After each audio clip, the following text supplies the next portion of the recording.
भगवान की है आरती, पापियों को पाप से है तारती। शांति गीत पावन पुनीत पापों को मिटाने वाला, हर दर्श कराने वाला। ये शांति गीत पावन पुनीत पापों को मिटाने वाला, हर दर्श कराने वाला। ये सुख करनी है दुख हरनी, ये सुख करनी है दुख हरनी, ये सुख करनी है दुख हरनी, ये सुख करनी है दुख हरनी। श्री मधुसूदन की आरती, पापियों को पाप से है तारती। श्री भागवत भगवान की है आरती, पापियों को पाप से है तारती। मधुर बोल जगबंद खोल सन्मार्ग बनाने वाला, बिगड़ी को बनाने वाला। ये मधुर बोल जगबंद खोल सन्मार्ग बनाने वाला, बिगड़ी को बनाने वाला। श्री राम जय घनश्याम जय, श्री राम जय घनश्याम जय, श्री राम जय घनश्याम जय, श्री राम जय घनश्याम जय। यही प्रभु महिमा की आरती, पापियों को पाप से है तारती। श्री भागवत भगवान की है आरती, पापियों को पाप से है तारती। श्री भागवत भगवान की है आरती, पापियों को पाप से है तारती। पापियों को पाप से है तारती, पापियों को पाप से है तारती, पापियों को पाप से है तारती। ओम यज्ञेन यज्ञमाय यन्तदेवा स्थानि धर्माणि प्रथमान्या सन्नाते हनाकं महिमाना। विष्णुयाम देवा भद्रं पश्येमाक्षवीर्यजत्राः स्थिरैरङ्गैस्तुष्टवाङ् सस्तनुभिर्व्यसेमहि देवहितं ददायुः।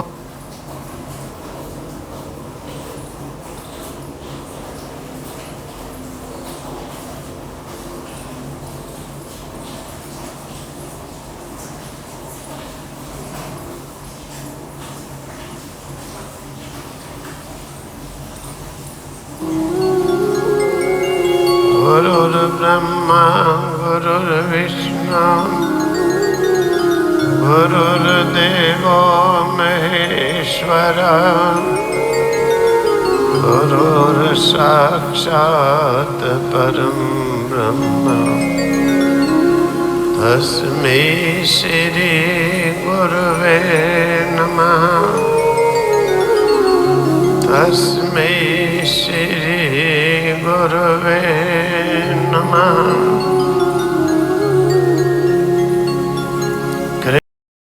नारायणं वन्दे कृष्णं वन्दे व्रजप्रियं, कृष्णं द्वैपायनं वन्दे कृष्णं वन्दे प्रतापाय। विश्वोत्पत्त्यादिहेतवे तापत्रय विनाशाय श्रीकृष्णाय वयं नमः। श्रीकृष्णाय वयं नमः। यं पराव्रजन्तमनुपेतमुपेतकृत्यम् द्वैपायनो विरहकातर आजुहाव पुत्रेति तन्मयतया तर्वो विनेदुस् तं सर्वभूतहृदयं मुनिमानतोऽस्मि तं सर्वभूतहृदयं मुनिमानतोऽस्मि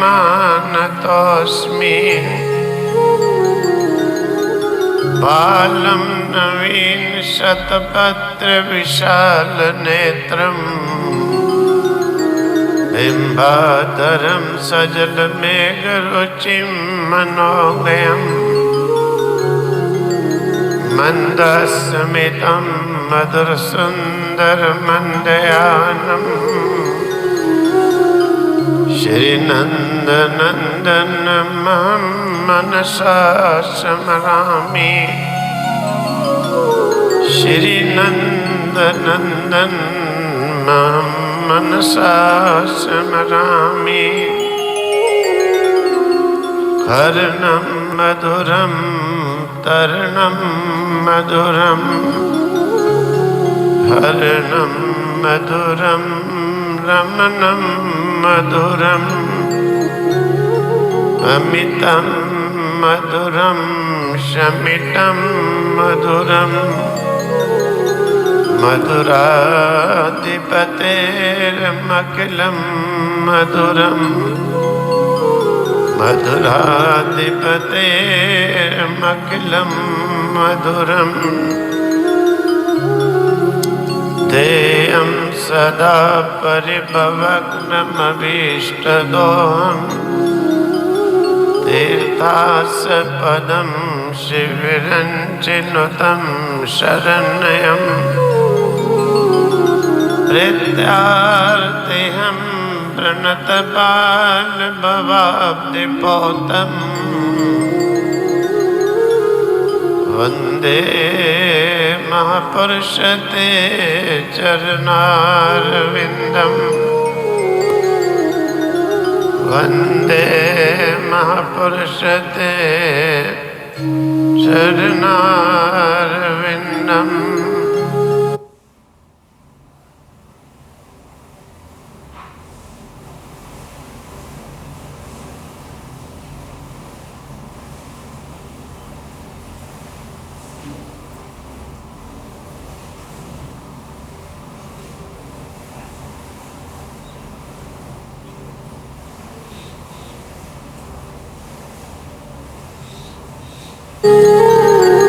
कृष्णाय वासुदेवाय हरे परमात्मने प्रणतक्लेशनाशाय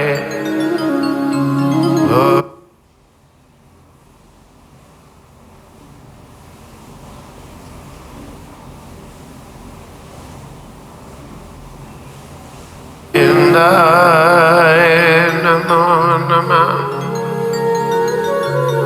गोविन्दाय नमो नमः वसुदेवस्वतं देवं कंसचाणूरमर्दनं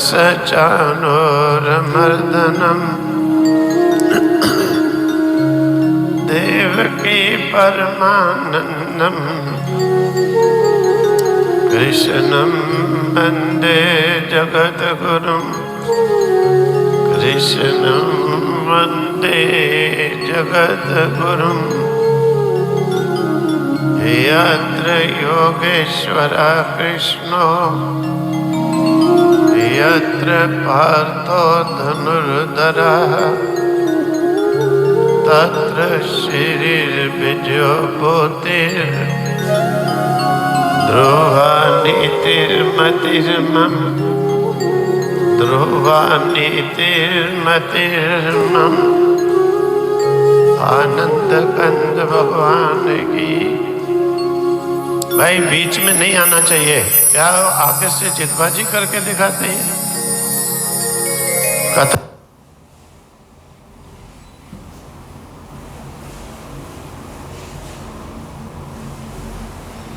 चंद्र भगवान की जय। हे गोपाल राधा कृष्ण गोविंद गोविंद। हे गोपाल राधा कृष्ण गोविंद गोविंद। हे गोपाल राधा कृष्ण गोविंद गोविंद। हे गोपाल राधा कृष्ण गोविंद गोविंद। हे गोपाल राधा कृष्ण गोविंद गोविंद। हे गोपाल राधा कृष्ण गोविंद गोविंद।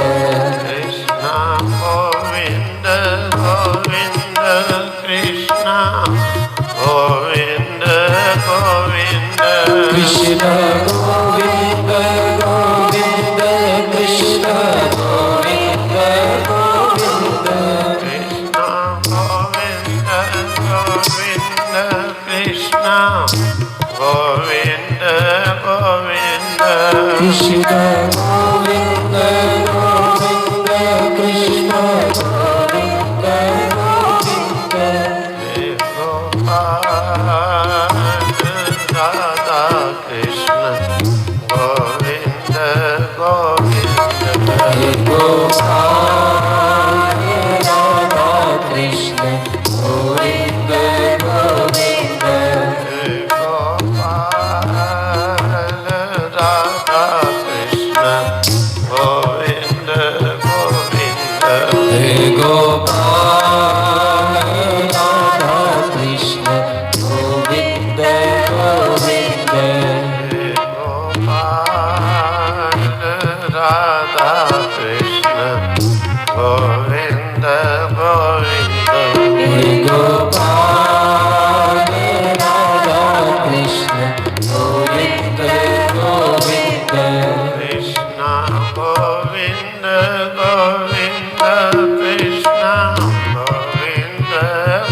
गोविंद। कृष्ण गोविंद गोविंद कृष्ण गोविंद गोविंद।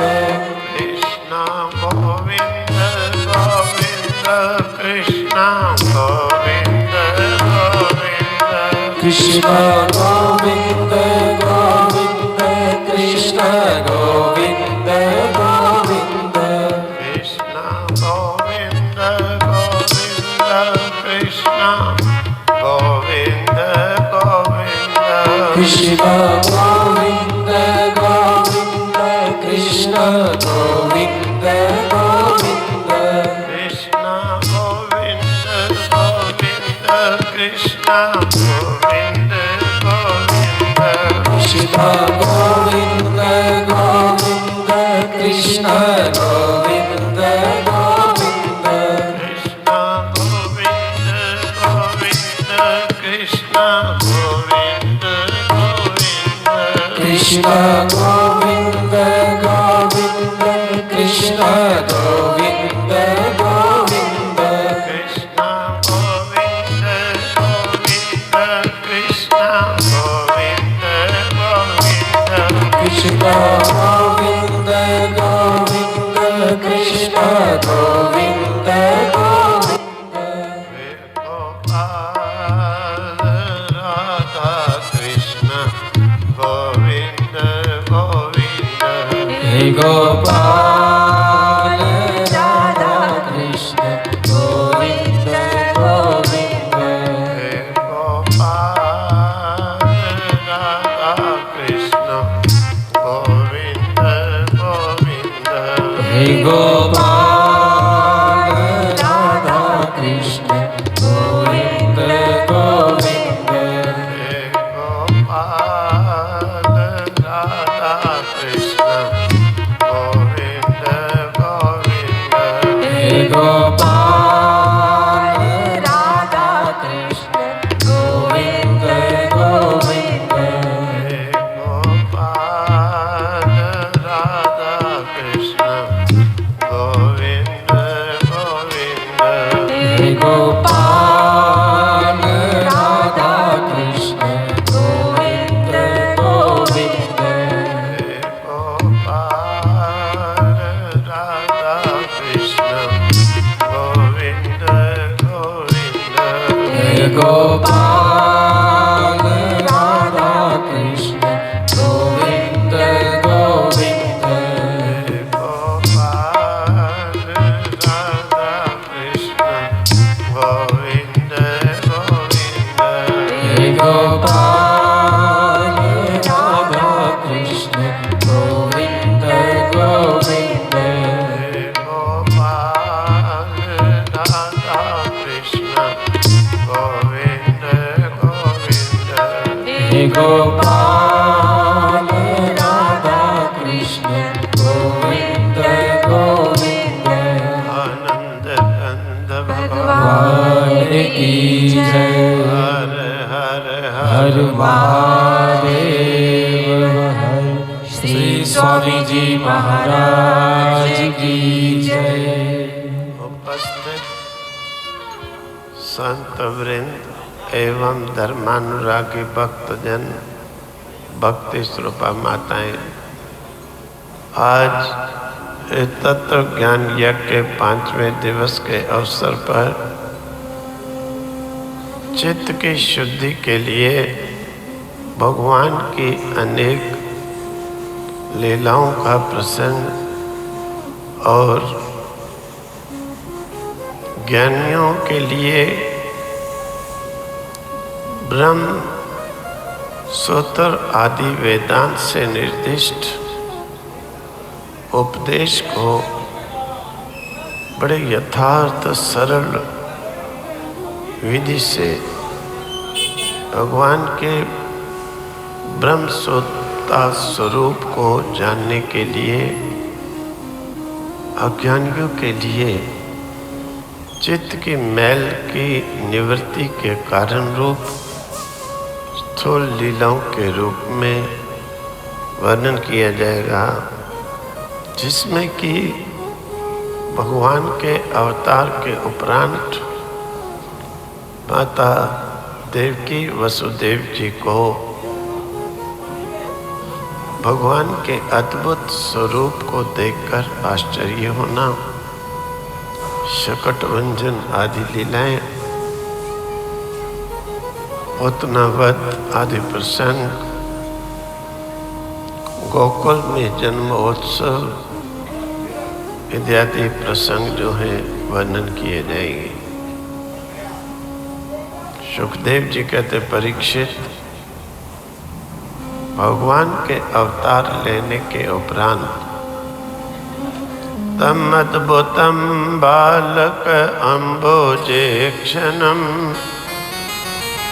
चतुर्भुजम शंख चक्र गदायुधम श्रीवत्सलक्ष्मम गलशोभित कौस्तुभम पीतांबरम सांद्रपयोदशोभगम महारहवैदूर्य किरीटकुण्डलाः त्रिषा परिष्वक्त सहस्रकुन्तलम् उद्दाम काञ्चङ्गद कङ्गनादिभिः विरोचमानं वसुदेवं विरोचमानं वसुदेवम् ऐक्षत। वसुदेव जी ने देखा मेरे सामने बड़ा अद्भुत बालक, भाई को थोड़े कम करो, बहुत अद्भुत बालक मेरे समक्ष में प्रकट है। जिस बालक के नेत्र कमल के समान, श्री वक्ष स्थल विशाल हाथों में शंख चक्र गदा कमल धारण किए हुए वक्षस्थल पर श्री वत्स का चिन्ह, अत्यंत सुवर्णमयी सुंदर रेखा, बहुमूल्य वैदूर्य मणिक के किरीट कुंडल, घुंघराले बाल एकदम देखकर वसुदेव जी को बड़ा आश्चर्य हुआ। वसुदेव जी ने समझ लिया कि इस बालक में सब भगवान के लक्षण मौजूद हैं। इसीलिए उन्होंने हाथ जोड़कर सिर झुकाकर कहा कि विदितो सि भवान साक्षात पुरुषा प्रकृते परः केवलानुभव नंद स्वरूप सर्वबुद्धिदृक्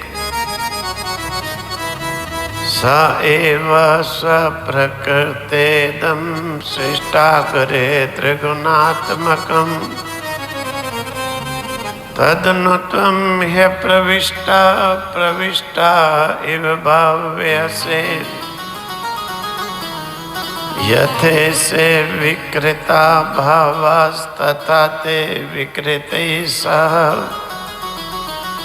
नानावीर्या पृथग्भूता विराजं जनयन्ति ही। वसुदेव जी ने कहा कि प्रभु मैं समझ गया, आप प्रकृति से अतीत साक्षात परे पुरुषोत्तम हैं। आपका स्वरूप केवल अनुभव स्वरूप है, आनंद स्वरूप है।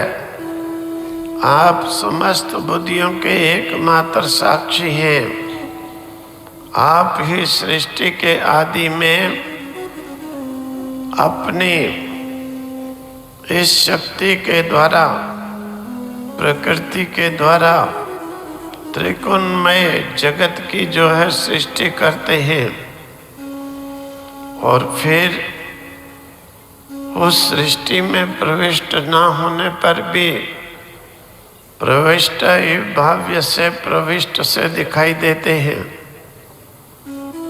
प्रभु जैसे जब तक महतत्व आदि कारण तत्वों का पृथक पृथक रहते हैं तब तक उनकी शक्ति भी पृथक पृथक होती है।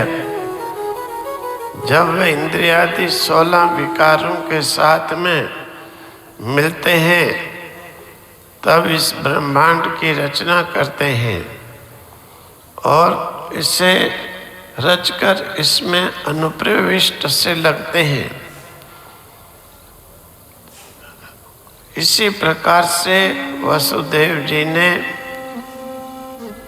प्रार्थना करके अंत में कहा कि तमस्य लोकस्य विभोरिक्षिषु गृहे अवतीर्णोऽसि ममाखिलेश्वरः राजन्य संज्ञासुरकोटियुथपै निर्व्यूहमाना निहनिष्यसे च मोह। प्रभु देखो, एक कंस बड़ा दुष्ट है, महादुष्ट है। आप शक्तिमान हो, सब जगत के स्वामी हो।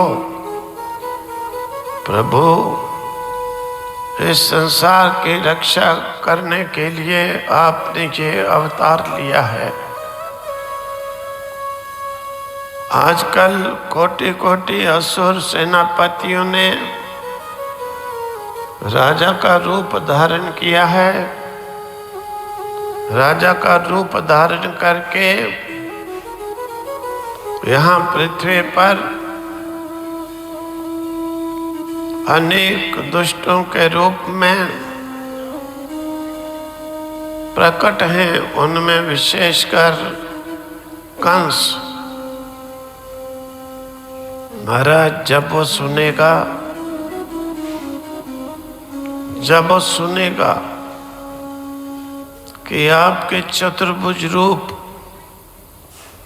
शंख चक्र गदा धारण किए हुए दौड़ा आएगा, आपको मारेगा।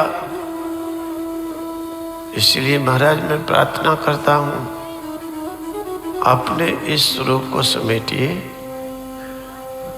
और साधारण शिष्यों के रूप में प्रकट हो जाइए। बोलो श्री कृष्ण चंद्र भगवान की जय। इस प्रकार से वसुदेव जी ने प्रार्थना की। अथैनमात्मजं वीक्ष्य महापुरुष लक्षणम देवकी तमुपादावत कंसाद भीता शुचिस्मिता। कंस से भयभीत माता देवकी ने भी जब देखा कि पुत्र के हाथों में चरणों में महापुरुषों के लक्षण हैं, उन्होंने भी हाथ जोड़ करके स्तुति की कि रूपम यत्तते प्राहुरव्यक्तमाद्यम ब्रह्म ज्योतिर्निर्गुणं गुणरूपिणं निर्विकारं सत्तामात्रं निर्विशेषं निरीहं सत्वं साक्षात् विष्णुरध्यात्मदीपः। प्रभु, वेदों ने जिस प्रकार से आपका स्वरूप वर्णन किया है कि परमात्मा का स्वरूप क्या होता है, वेदों ने कहा है अव्यक्त, जो इंद्रियों से व्यक्त नहीं होता, अव्यक्त, और सबका कारण ब्रह्मा ज्योति स्वरूप, ब्रह्म ज्योति स्वरूप, सब गुणों से रहित, विकारहीन, विशेषणों से रहित, अनिर्वचनीय, निष्क्रिय, केवल विशुद्ध सत्ता के स्वरूप में आपका स्वरूप वर्णन किया है। प्रभु, वही अब समस्त बुद्धियों के प्रकाशक मेरे समक्ष यहाँ पर प्रकट है। महाराज हे मधुसूदन, जन्मते मन्मयसो पापो मां विद्यान मधुसूदना समुद्रजे भवदहे तो कंसाद मदीरदी उपसंहार विश्वात्मनदो रूपमलौकिकं शंख चक्र गदा पद्मश्रिया जुष्टं चतुर्भुजं। महाराज हे मधुसूदन, दुष्ट कंस को ये मालूम न पड़ जाए कि आपका जन्म मेरे गर्भ से हुआ है, क्योंकि वो बड़ा दुष्ट है, आपका रूप बड़ा अलौकिक है। शंख चक्र गदा कमल धारण किए हुए अगर मालूम पड़ेगा वो दुष्ट दौड़ता हुआ आएगा, कहीं आपको मार न डाले। सुखदेव जी कहते परीक्षित, माता देवकी वसुदेव जी भगवान की शक्ति से अनभिज्ञ थे। उन्हें ये लग रहा था कि पहले की भांति बालकों को ये मार न डाले। इसलिए माता देवकी ने भी प्रार्थना की, प्रभु आप जो है अपने इस दैविक अलौकिक चतुर्भुज रूप को समेट लीजिए, साधारण शिशु के रूप में प्रकट हो जाइए।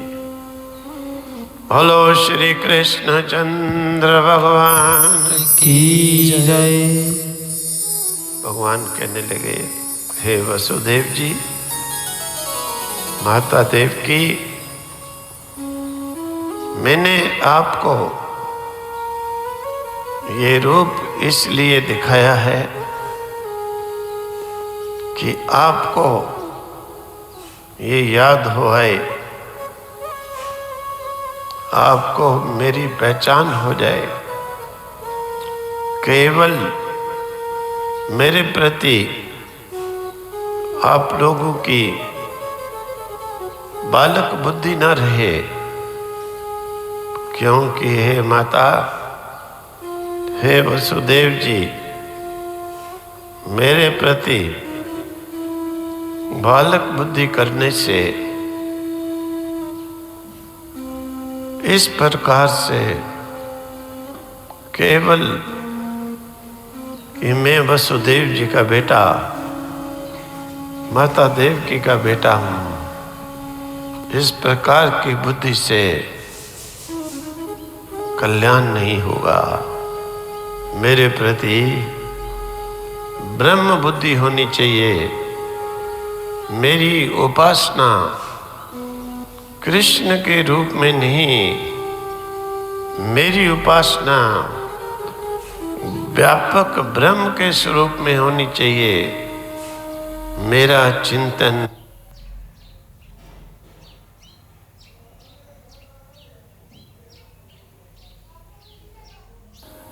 ब्रह्म चिंतन होना चाहिए। मेरा चिंतन केवल अवतार चिंतन नहीं, देवता के स्वरूप में चिंतन नहीं। मेरा चिंतन व्यापक ब्रह्म के स्वरूप में करने से कल्याण है। इसीलिए मैंने आपको अपना ये अलौकिक स्वरूप दिखाया है। तो कहते हैं ठीक है, भगवान ने ये भी कहा, वसुदेव जी, माता देवकी, ये मेरा स्वरूप सबको नहीं दिखाई देता है, सब इसे देखने के अधिकारी नहीं होते हैं। तुम दोनों ने बड़ा घोर तप किया है, इसीलिए आप लोगों ने इतनी सर्दी गर्मी दुख सुख बारिश ठंडी घाम सहन करके तप किया। इसी के फलस्वरूप मैंने आपको अपना दैविक अलौकिक स्वरूप का दर्शन कराया। सुखदेव जी कहते, परीक्षित, इधर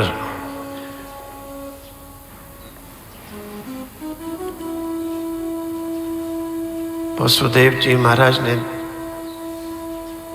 फिर विचार किया कि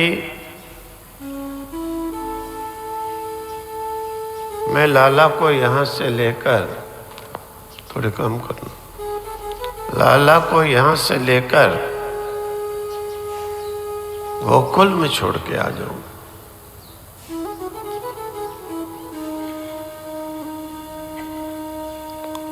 गोकुल में छोड़ के आ जाऊं, थोड़ा कम करो, एक को बिल्कुल कम करो, क्योंकि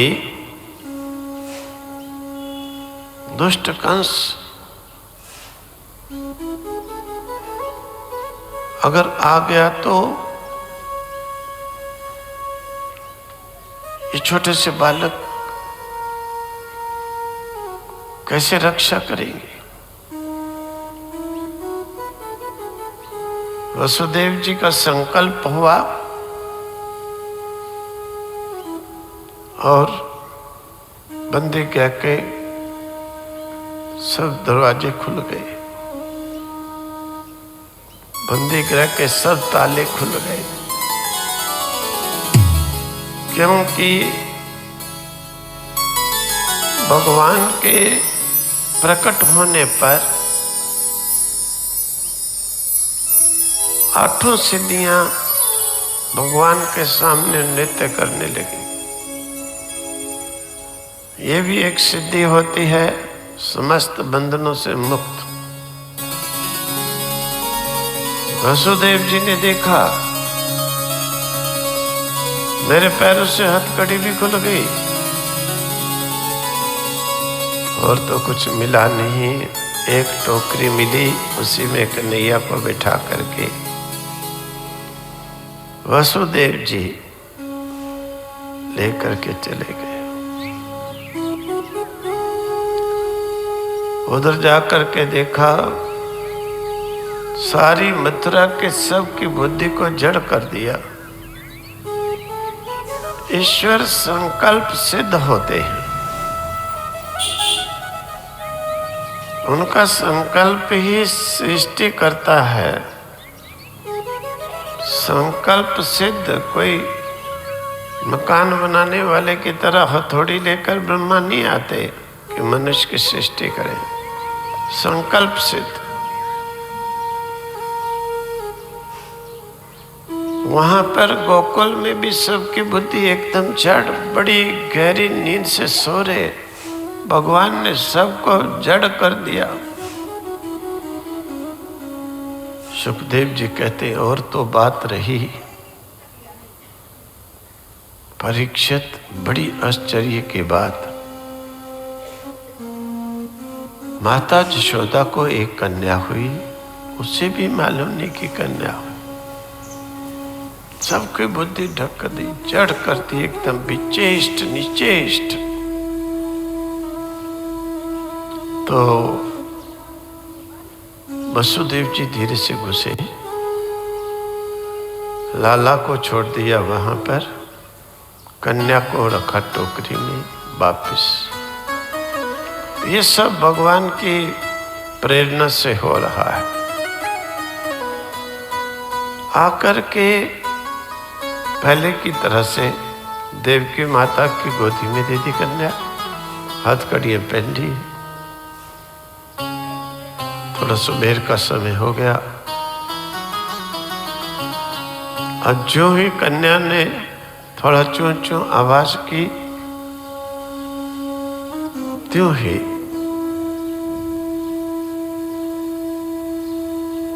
पहरेदारों की नींद खुली। उन्होंने जाकर के कंस को कहा, महाराज आपके प्राणों का ग्राहक देवकी के 8वें गर्भ से भगवान हरि उत्पन्न हो गए हैं, अवतरित हो गए हैं। परीक्षित कंस जैसे भी था वैसे उठ करके दौड़ा।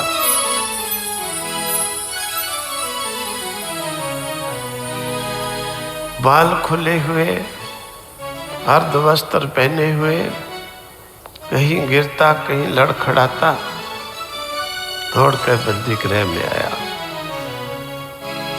आकर के माता देवकी से कहने लगा कि ये लो बच्चा मुझे दो। तमाह भ्रात्रम देवी कृपणा करुणम सती स्नुषेयं तद् तव कल्याण स्त्रियं महन्तो मरसि दैवो हिंसिता भ्राताः शिशवा पावकोपमा तया देव निसृष्टेन पुत्रिकैका प्रदीयताम्। माता देवकी ने कहा, अरे भाई कंस सुनो, तुमने मेरे बहुत से बालक पहले अग्नि के समान तेजस्वी मार डाले, अब एक कन्या बची है, इसे तो छोड़ दे। केवल एक कन्या बची है, इसे तो मुझे दे दो। कंस कहने लगा, नहीं, कन्या हुई है अभी। आकाशवाणी ने तो कहा था 8वें गर्भ की संतान हरि आएंगे, कन्या कैसे हो गई? वो विष्णु कैसे कन्या बन गए? माता देवकी ने कहा, यही कन्या है, मैं अत्यंत दीन हूं, तुम समर्थ हो, अंतिम संतान तो मुझे ये रहने दो।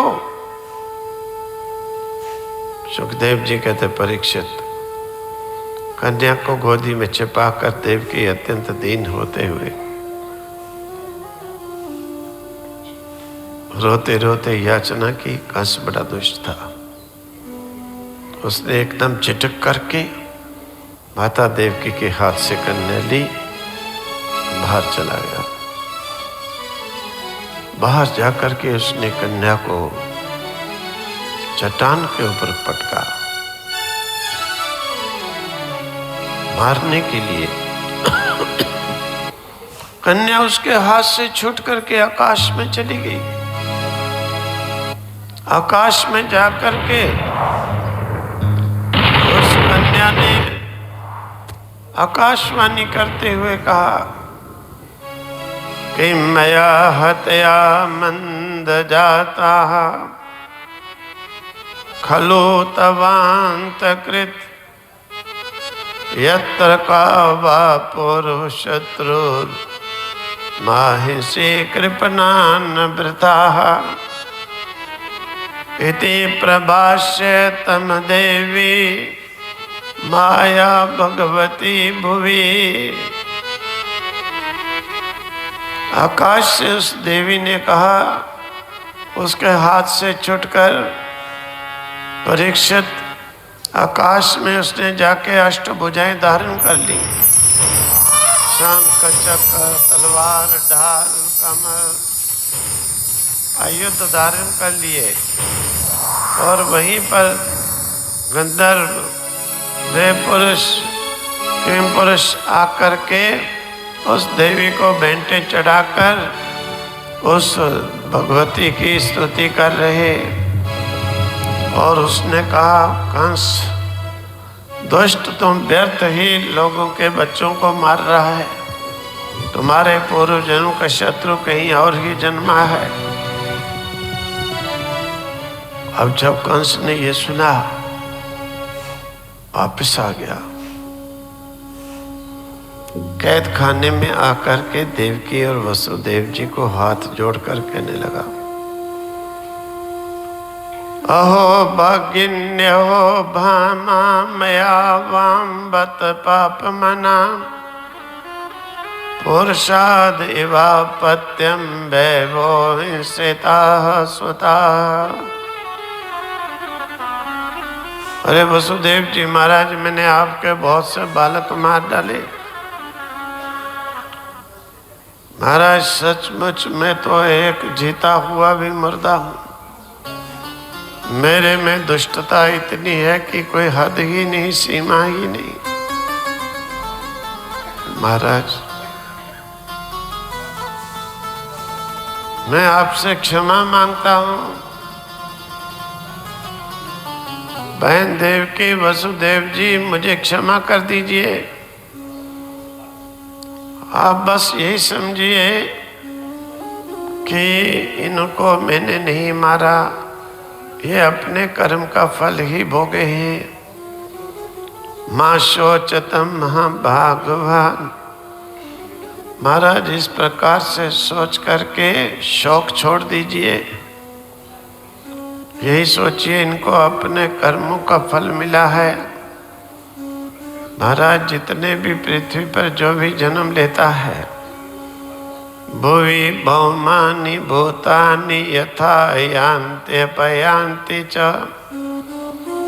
सबको अपने अपने कर्मों का फल भोगने के लिए ही यहाँ पर जन्म लेना पड़ता है और शरीर परित्याग करके यहाँ से जाना पड़ता है।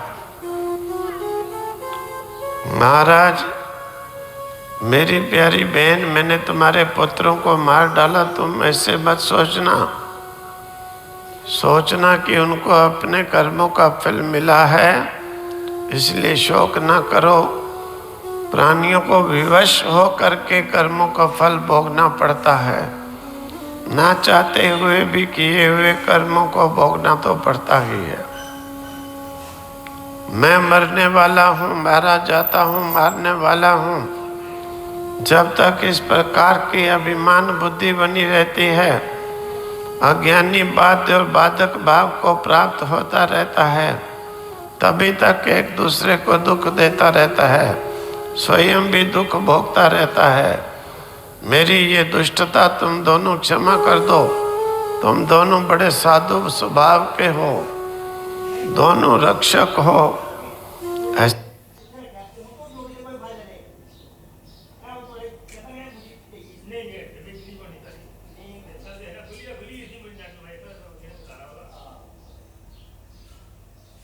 कह करके माता देवकी और वसुदेव जी के चरण पकड़ लिए। सुखदेव जी कहते, परीक्षित, वसुदेव जी ने सोचा सच ही कंस की बुद्धि बदल गई है। माता देवकी और कंस ने, वसुदेव जी ने कंस के याचना करने पर उसे क्षमा कर दिया। चलो भैया, हो गया जो होना, क्षमा। सुखदेव जी कहते हैं, परीक्षित, इस प्रकार से क्षमा करने के बाद कंस आया अपने महल में आकर के उसने सब मंत्रियों को बुलाया और कहा, भाई देखो, पहले आकाशवाणी हुई थी, इस प्रकार से उसने कहा, देवकी की 8वें गर्भ की संतान विष्णु भगवान अवतरित होंगे। मित्रों, वो भी झूठ हुआ। 8वें गर्भ की संतान एक कन्या हुई है, और फिर उस कन्या को जब हमने चट्टान पर दे मारा, मारने के लिए कन्या हमारे हाथ से छूटकर आकाश में चली गई। आकाश में मैंने देखा उसने अष्टभुजा देवी का रूप धारण कर लिया। वहां से मुझे ललकारते हुए कहा कि हे दुष्ट कंस, तुझे मारने वाला कहीं और ही पल रहा है। व्यर्थ में निर्दोष बालकों की क्यों हत्या कर रहा है। मित्रों, मंत्रियों, अब मुझे क्या करना चाहिए? सुखदेव जी कहते, परीक्षित, एवं दुर्मंत्री भी कंसा सह मन्यत्र दुर्बुद्धिमति ब्रह्म हिंसाम हितम मेने काल पाशावृतो असुरा। कंस की बुद्धि तो बिगड़ी हुई थी, दुष्ट थी। कंस के साथ में जितने मंत्री थे उनकी भी बुद्धि दुष्ट थी। परीक्षित, राजा दुष्ट हो, मूर्ख हो, मंत्री बुद्धिमान हो, फिर भी राज्य चल सकता है। मंत्री समझाकर चला लेते हैं। राजा दुष्ट हो, मंत्री भी दुष्ट हो, फिर तो राज्य का विनाश ही होता है। फिर इस प्रकार से मंत्रियों ने कहा, महाराज ऐसा है, हम लोग सारे व्रज में, मथुरा मंडल में, गोकुल में ढिंढोरा पिटवा देते हैं कि 4 दिन, 6 दिन, 1 साल, 2 साल, 5 साल, 7 साल तक जितने भी बालक जन्मे हैं ला करके महाराजा कंस के दरबार में दे दिए जाएं। और महाराज आप अपने हाथों से उन्हें मार डालो। और महाराज बाकी रहा हमारे असुर संत पुरुषों को जा कर के जहां भी मिले वहीं पर मार डाले, आदेश दे दिया जाएगा। ब्राह्मणों को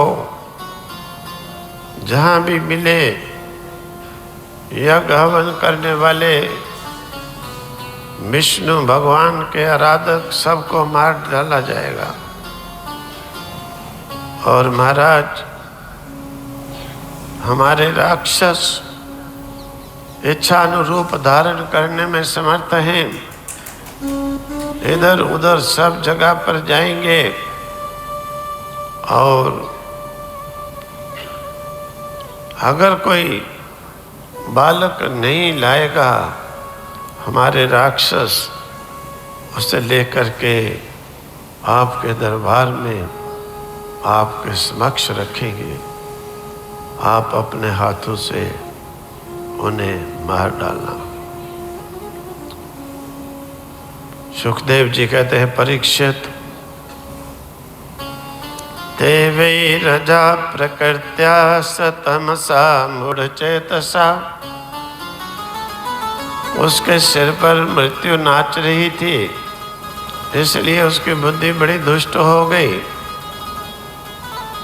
सचमुच परीक्षित, आयुष्यम यशो धर्मम लोकानाशिषेव च हन्ति श्रेयांसि सर्वाणि पुंसो महदति क्रमाः। सचमुच परीक्षित, इस प्रकार से जो संत पुरुषों का अनादर करते हैं, उनका वह द्वेष, वह कुकर्म, उनकी आयु, श्री, कीर्ति, लक्ष्मी, धर्म, लोक, परलोक, विषय, भोग, सब कल्याण के साधन जो भी होते हैं, सबको नष्ट कर देती है। इसीलिए अब कंस ने आदेश दे दिया, जाओ सारे ब्रजमंडल, मथुरा मंडल, गोकुल, सब बालक लाए जाएं। हमारे राक्षस बस्ती बस्ती, गांव गांव सबको ढूंढ करके लाए। इधर क्या हुआ?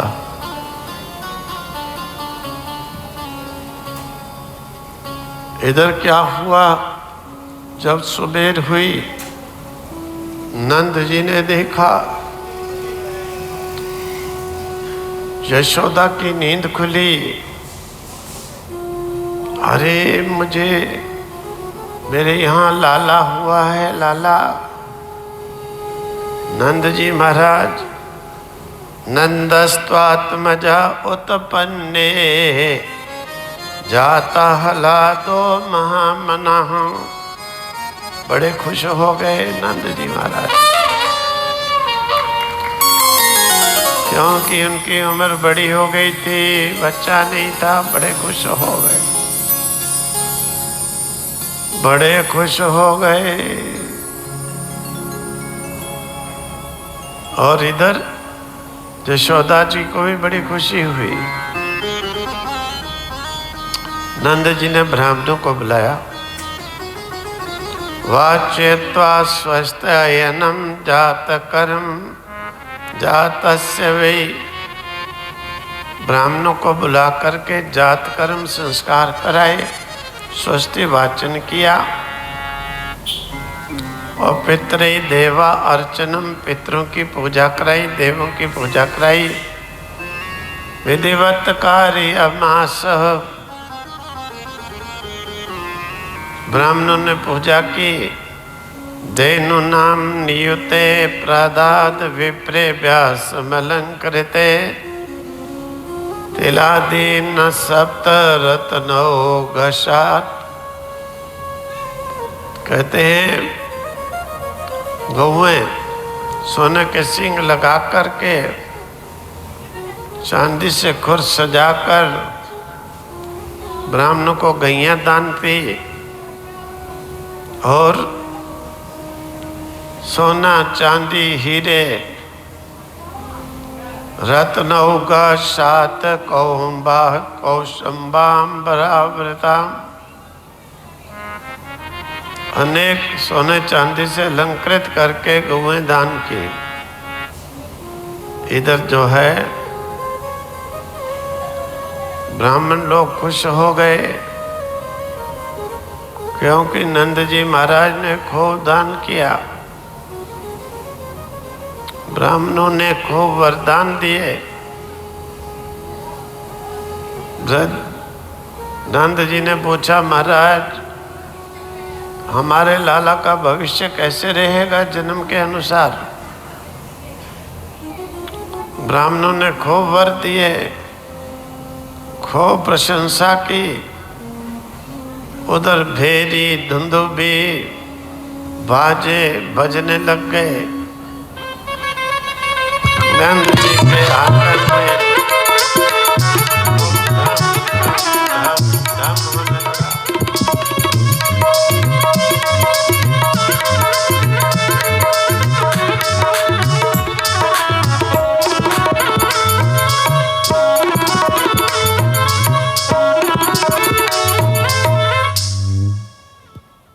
जब ब्राह्मण लोग बैलगाड़ियां भर करके ले जाने लगे, वस्त्र, गैया, सोना, चांदी, अनेक खाने की वस्तुएं, गावो वृषा वत्सरा हरिद्र तेल रूषिता। हल्दी मिलाकर तेल में नंद जी के यहाँ पर सब गैयों के सींगों पे, क्योंकि कोई प्रसन्नता खुशी का कार्य करो तो केवल मतलब ये नहीं होता है कि अपना ही पेट भरो, अपना ही पेट भरो, बोतलें डडक डडक अंदर करो, ऐसे नहीं। कोई खुशी का कार्य हो,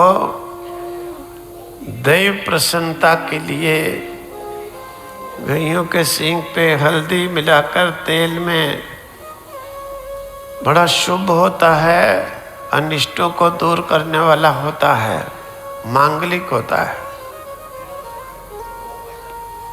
खाली अपने लिए सजा के स्टाल नहीं, ये भी कार्य करने चाहिए। हल्दी मिलाकर तेल में थोड़ा दही भी मिला ले, गायों के सींगों पर, शरीर पर भी धब्बे लगाए, उनके सींगों पे मले, खुरों पे मले। ये भविष्य में भी और मंगल करने वाला होता है। बोलो श्री कृष्ण चंद्र भगवान की जय। इस प्रकार से नंद जी के यहाँ पर ले जाते हुए ब्राह्मणों ने सुबेरे सुबेरे चिल्लाते हुए जा रहे हैं, नंद जी महाराज तुम्हारा लाला चिरंजीवी हो, इसको बड़ा यश मिले, कीर्ति मिले, संपन्न हो। अकेले रास्ते में जाते जाते ये सुन करके गोप्याश्च करण्य मुदिता यशोदाया सुतो उद्भवम् आत्मानं भूषयान् चक्रोर्वस्त्रा कल्पांजनादिभिः। जब गोपियों ने देखा कि अरे ये ब्राह्मण सवेरे सवेरे ही कुछ हुआ नहीं है, यहाँ है ही नहीं, सवेरे सवेरे चिल्लाते हुए जा रहे हैं, किसको वर दे रहे हैं? ब्राह्मणों को पूछा, रे ब्राह्मणों क्या हुआ, क्या है? ब्राह्मणों ने कहा, महाराज नंद जी के लाला हुआ है, नंद जी के लाला हुआ है, और खूब दान मिला है, धन मिला है, माल मिला है, माल मिला है। सचमुच परीक्षित गोपियां पहले ही आशा लगाई हुई थी, क्योंकि ये पहले ही बता करके आए हैं। गोपियां दिखाई दे रही हैं मनुष्य। ब्रह्मा जी को आकाशवाणी सुनने के बाद देवताओं को कहा तो देवता सब भगवान की लीला का एकदम प्रत्यक्ष पान करने के लिए देवलोक छोड़ करके ब्रज में आकर जन्म लिए हैं। इसीलिए सब गोपियां वो देवता हैं। ये श्री हरि की लीला को पान करने के लिए उत्साहित हैं। वो दौड़े, वो गोपियां दौड़ी। नव कुंकुम किंच अलकमुख पंकजमृतम भूतया। खूब सज धज करके गोपियां चमकते हुए, कानों में कुंडल धारण करके, गले में सोने के हार पहन करके, सुंदर सुंदर थाल सजा करके इधर जो है यशोदा जी के यहाँ पर बधाई देने के लिए गोपाः परस्परम दृष्ट्वा ददीक्षीर्घृता अम्बुभिः असिंचन्तो विलीमयन्तो नवीनतेश्च चिक्षिपोः। थाल लेकर के आई। गोप लोग हल्दी में मिला करके सुगंधी द्रव्य बड़े आनंद के साथ दही घी मिला करके एक दूसरे गोपों पर डाल करके प्रसन्नता जाहिर करने लगे। एक दूसरे के मुख पर मलकर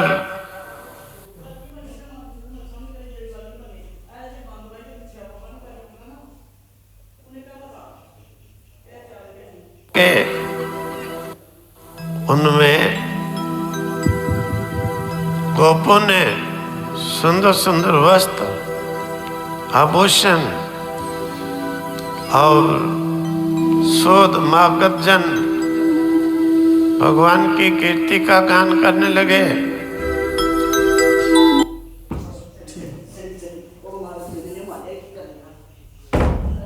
मांगे वस्तुएं दे करके उनका सत्कार करने लगे। इस प्रकार से नंद जी का आंगन अष्ट सिद्धियों से भरपूर हो गया। नंद जी, यशोदा जी समस्त दान किए जा रहे हैं और आठों सिद्धियां फिर उनका जो है महल भरपूर बना रहे हैं। किसी चीज की कमी नहीं है। जितना जा रहा है उससे अधिक आ रहा है। बोलो श्री कृष्ण चंद्र भगवान की जय। नंद जी के आंगन में आठों सिद्धियां भी नृत्य कर रही हैं। पहचान नहीं है कि ऐसा आनंद उत्सव कैसे हो रहा है। देवता भी नंद जी के आंगन में आकर के नृत्य कर रहे हैं। तो गोपियां बधाई दे रही हैं,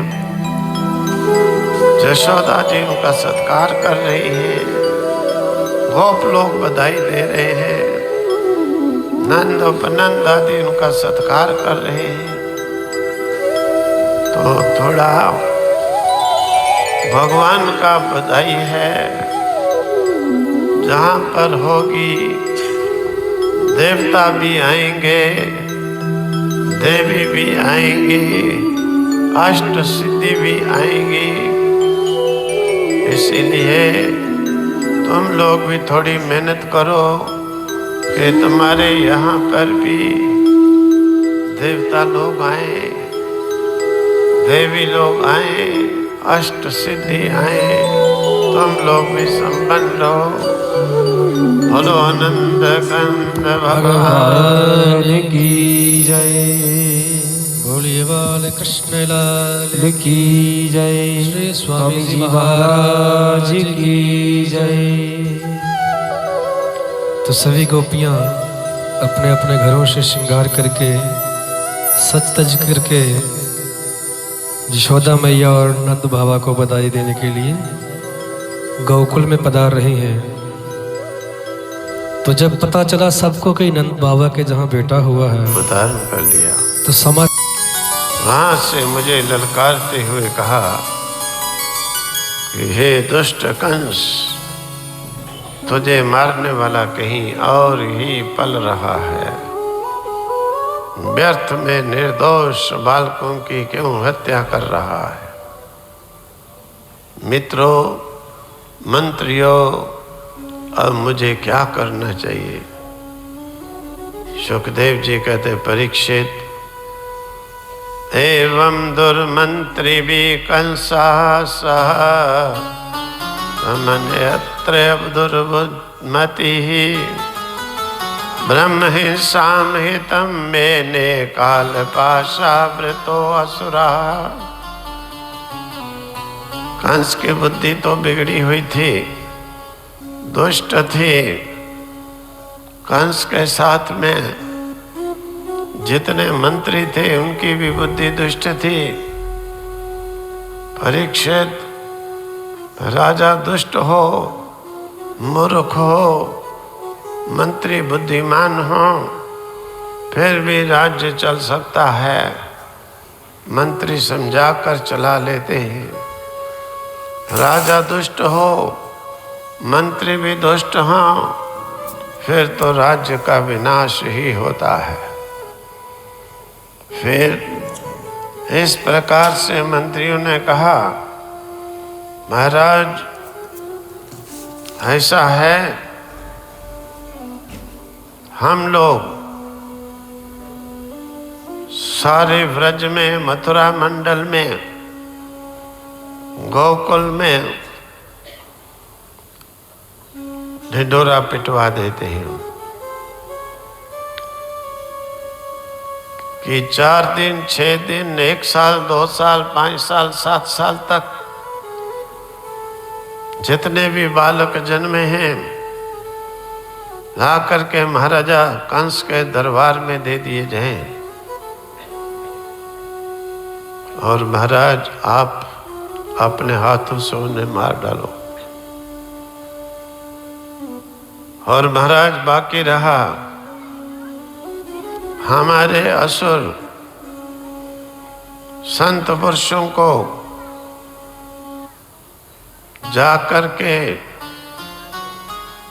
जहां भी मिले वहीं पर मार डाले,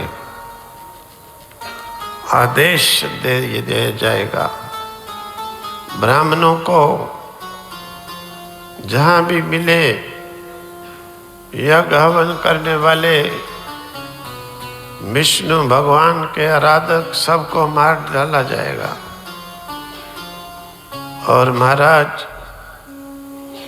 हमारे राक्षस इच्छा अनुरूप धारण करने में समर्थ हैं, इधर उधर सब जगह पर जाएंगे और अगर कोई बालक नहीं लाएगा हमारे राक्षस उसे लेकर के आपके दरबार में आपके समक्ष रखेंगे, आप अपने हाथों से उन्हें मार डालना। सुखदेव जी कहते हैं परीक्षित देवै रजा प्रकृत्या सतमसा मूढ़चेतसा, उसके सिर पर मृत्यु नाच रही थी इसलिए उसकी बुद्धि बड़ी दुष्ट हो गई। सचमुच परीक्षित आयुष्यम यशो धर्मम लोकानाशिषेव च हन्ति श्रेयांसि सर्वाणि पुंसो महदति क्रमः। सचमुच परीक्षित इस प्रकार से जो संत पुरुषों का अनादर करते हैं उनका वह द्वेष वह कुकर्म उनकी आयु श्री कीर्ति लक्ष्मी धर्म लोक परलोक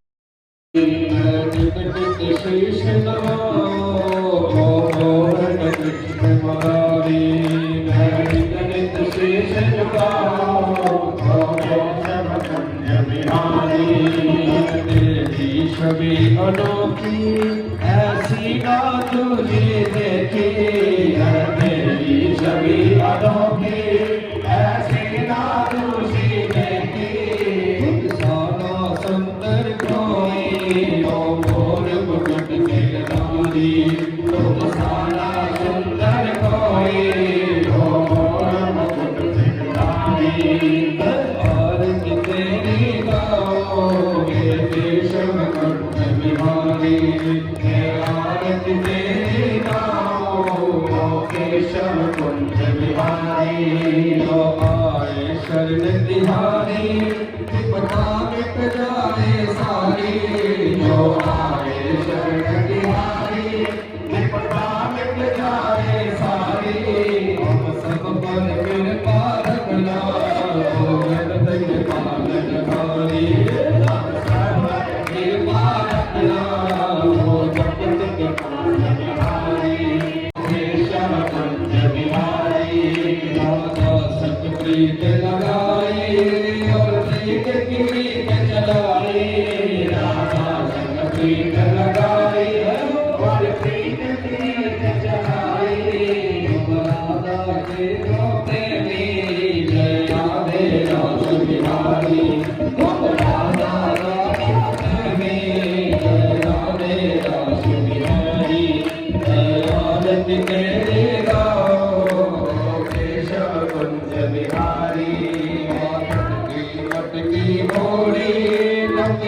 संग अखियां जोड़ी माखन की मटकी मोड़ी गोपियन संग अखियां जोड़ी ओ नटखट रस रसिया जो मैं तो बलिहारी ओ नटखट रसिया अवतारी आरती तेरी गाओ केशव कुंज बिहारी आरती तेरी गाओ केशव कुंज बिहारी शीश झुकाओ मोहन कृष्ण मुरारी आरती तेरी गाओ केशव कुंज बिहारी बिहारी ओ केशव कुंज बिहारी ओम यज्ञेन यज्ञमाययन्त देवा स्थानि धर्माणि प्रथमान्यासन्ना देहानाकं महिमानः सचन्त यत्र पूर्वे साध्याः सन्ति देवा